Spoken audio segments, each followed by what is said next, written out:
I want to go to Sara Thank Nelson you. right now. You remember Sara. She's one of our more popular guests we've ever had on, the Flight Attendants Association president.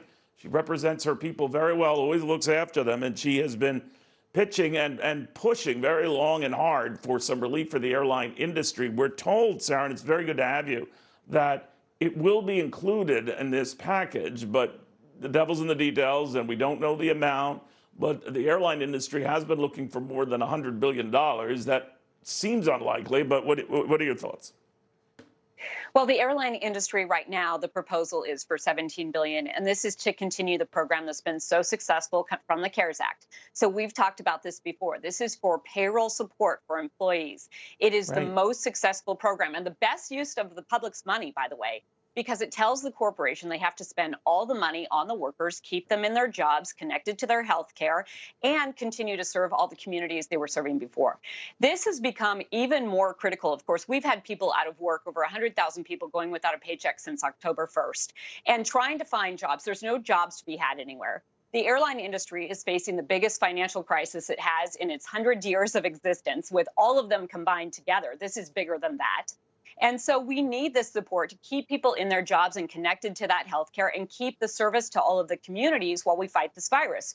This is even more important right now, Neil, because the distribution of the vaccine requires jumbo jets in order to get the demand out in time. So if we want to get a vaccine across everywhere, get through this pandemic and on the other side of that and be able to open up our economy safely and trade with the rest of the world, we've got to have the airline industry in place. And that's not something you can turn on from one day to the next. So getting this emergency relief in place now is critical in order to be able to meet that demand. Sara, it also happens at a time where a number of top medical experts are saying, cut back on the travel. Keep family gatherings small this Christmas, just as you did at Thanksgiving. While that might be deemed a safe health move, are you worried what it's going to mean for the airlines? Well, what this means is that this is an incredible financial stress on the airlines, and already business travel is not happening at all. So while demand is just back to about 40% of what it was a year ago, there's no business travel at all. And so revenues are a half of that yet. Now, if we all follow the CDC guidelines like the businesses are, and we get this virus contained and under control, that is the best way for the airline industry to recover. That's what we need to have happen. So if we can all work together on that and have this financial support for the jobs. That's going to change everything. You don't get that. You don't have time, for months to pass and people to benefit from these vaccines. I mean, do you think airlines, or some are actually going to go out of business as a result? I don't actually. The airlines have gotten a lot of liquidity and put themselves in a good spot for this to be able to weather the storm. But it's the workers who are now shouldering the burden of this because they have to sign pink slips because they're losing money every day and they've got to do that cost cutting. So the federal aid is really to support the people on the front lines and then also give the airlines the ability to operate and support the infrastructure that's needed in order to get the vaccine distributed and continue to service all of our communities. Half of U.S. mail and half of the cargo fly in passenger jets, in the belly of passenger jets. And so if we don't have that lift to all of these communities during this time, even if people are not flying in the cabins, then we're not going to be able to meet the demand of the American people who are staying at home and trying to get this virus under control. So this is all about a jobs and infrastructure plan, and we're going to continue that plan. You say the devil's in the details. We know exactly what the details are, Neil, and we're going to continue this very successful program, call everyone back to work who's been laid off, and have this support through the end of March, where we're going to be in a much better position going into a season where there's more travel and where we've hopefully got the virus a bit under control. Sara, knowing that I'd be talking to you, I was noticing American Airlines, a host of others, are showcasing the new 737 MAX, the Boeing plane. Obviously, that they're investing in that for the future, buying more of these planes. The first commercial orders in the better than 2 years, these things have been grounded.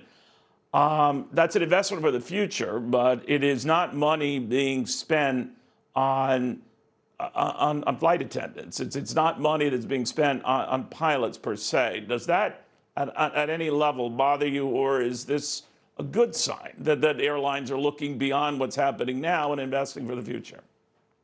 Well, we should be really clear. These were plans that were already in place, orders that were in place, and Right. these are the aircraft that are in demand right now.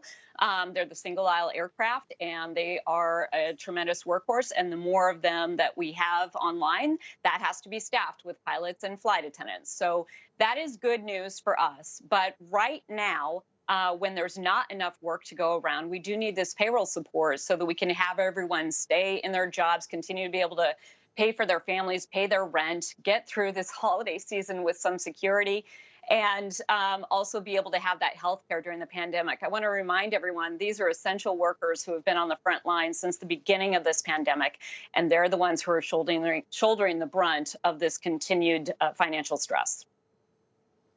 Well, they have a hell of a supporter on their side and watching their backs right now. Sara Nelson. We're going to get it done, Neil. We're going to get it done. I want to applaud the bipartisan work in the Senate to make this happen. Everyone's coming together. We're working with the senators on the language right now. I'm very pleased that we could put in place this emergency relief. Of course, we're going to have to talk about more next year and stimulus next year, and everybody wants their stimulus check. But well, they're not there yet, Sarah. They're not there yet. They've teased us before with emergency relief. It hasn't come to pass. Well, but you're optimistic. Well, right? I'm pretty confident, Neil, and everybody needs to keep demanding it. This is what people have been asking for. Let's work together and get this done. All right, Sara Nelson, great seeing you. I hope you have a very safe Christmas. Very good seeing you again. The Flight Attendants Association President Sara Nelson.